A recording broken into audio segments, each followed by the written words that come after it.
What's up guys, how you doing? Today we're testing out the Mavic Mini and it's like midday at the moment, so it's quite bright. I'm quite interested in what the auto setting is going to be like today. I've never flown this, so this is my first flight, and I'm used to the Mavic 2 Pro, so I'm quite interested how it's going to handle. And it's not too windy today, so it's not too bad.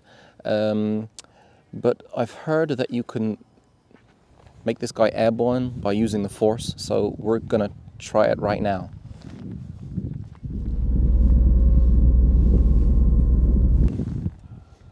I said, we're gonna try it right now.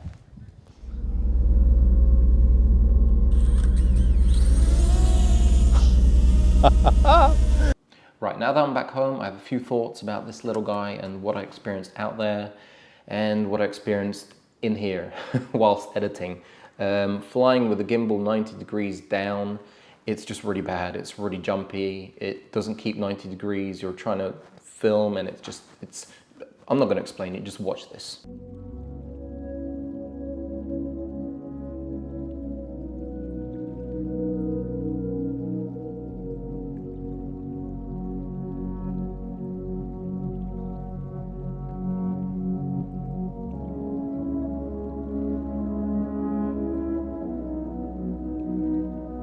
So I'm going to show you more or less where I was in one of these little films, but I was in the middle of the woods in front of a lake. And was it an open space? No, not really. But you can see how this guy handles when you're in the woods. So I was like down next to a lake. I had trees all around me, so I was flying up and over the trees. Now, the connection was horrendous. It was really bad. My Mavic 2 Pro, it's beautiful. I can fly really far out there. But this guy, I got to 80 meters, and most of the time, even sometimes above me, it was just going into RC disconnect. It was going crazy.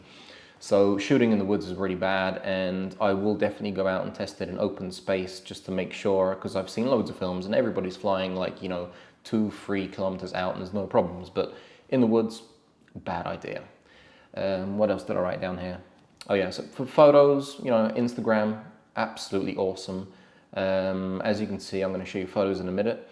But DJI, please just add RAW. It's simple. If the iPhone can have applications where you add RAW and, and video manual settings, there are people who want to use auto fine, but there are people who want to use manual, and it's just, it'll help us out. It'll make DJI look good, right?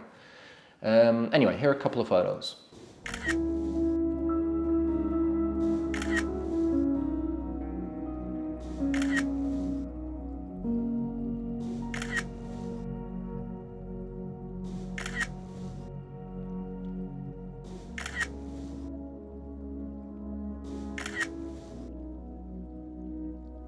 So those look good, huh? Nice, clean, perfect for Instagram. Anyway, back to this guy. So what else did I write? If we point this guy at a scene where the exposure is more or less kind of equal, even, then he does a really good job. If it's not, then you're just gonna, it's gonna either choose the sky or it's either gonna choose the ground. So it's either gonna be black or white. So it's really good if you film when there is very little contrast in the scene, and this guy does a really good job. And I think with scenes like that, it can really mix in nicely with the Mavic 2 Pro, and you wouldn't even notice. You can always step it down a stop just to give it that extra little punch. Then in Premiere Pro or Final Cut, bring it up a little bit, put in some contrast, some saturation, and that image is beautiful. So it's really, really stable when it works. When you're flying this guy, as you'll see in a few shots, it is stable for this little guy, and it's really stable. So well done DJI on that.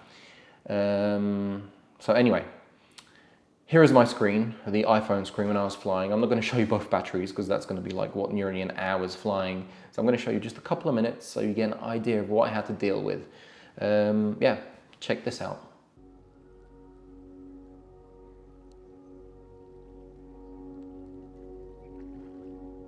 Because the image is cracking up the whole time, I have absolutely no control, and RC signal lost again. My God, this is a nightmare.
Yeah, so the connection is not good on this guy, especially where I was. I'm sure if you stand out at sea or in a big open field or on a mountain top, it's going to be perfect. But in a forest, very bad idea. It just kept on coming back to me, or just I couldn't control it because it was just so jittery. You know, I couldn't do a nice smooth cinematic sweep. It was a nightmare.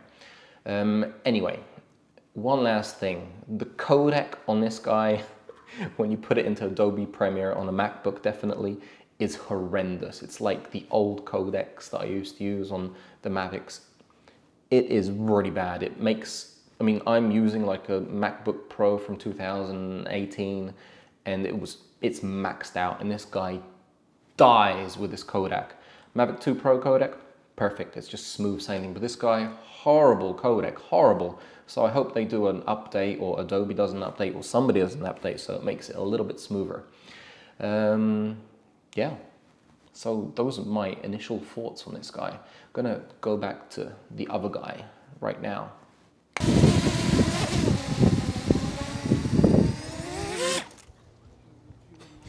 So I couldn't land it by using the force, but if it doesn't want to land and you're trying to catch it by hand, just flip that guy upside down and it will turn off instantly. So you guys let me know what you think about this drone.